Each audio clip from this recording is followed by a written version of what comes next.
حضرات محترم، آج میں نے عجائب القرآن کے درس میں بے وقوف بڑھیا کا ذکر کرنا ہے۔ مکہ مکرمہ میں ایک بڑھیا ریتا بنت عمر تھی، جس کے مزاج میں وام اور عقل میں فطور تھا۔ وہ روزانہ دوپہر تک محنت کر کے سود کاٹا کرتی تھی، اور دوپہر کے بعد وہ کاٹے ہوئے سود کو توڑ کر ریزہ ریزہ کاٹ ڈالتی تھی اور اپنی باندیوں سے بھی توڑواتی تھی۔ یہی روزانہ کا اس کا معمول تھا۔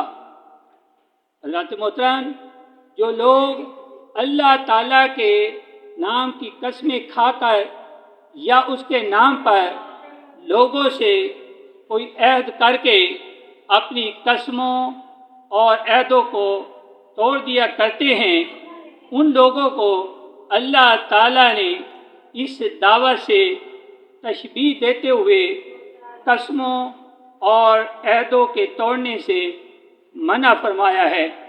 چنانچہ ارشاد فرمایا، وَأَوْفُوا بِعَہْدِ اللَّهِ إِذَا عَاهَدتُّمْ وَلَا تَنقُضُوا الْأَيْمَانَ بَعْدَ تَوْکِیدِهَا وَقَدْ جَعَلْتُمُ اللَّهَ عَلَیْکُمْ کَفِیلًا إِنَّ اللَّهَ یعلم ما تفعلون وَلَا تَکُونُوا کَالَّتِی نَقَضَتْ غَزْلَهَا مِن بَعْدِ قُوَّةٍ أَنکَاثًا۔ اور اللہ کا عہد پورا کرو، جب قول باندھو اور قسموں کو مضبوط کر کے مت توڑو، اور تم اللہ تعالیٰ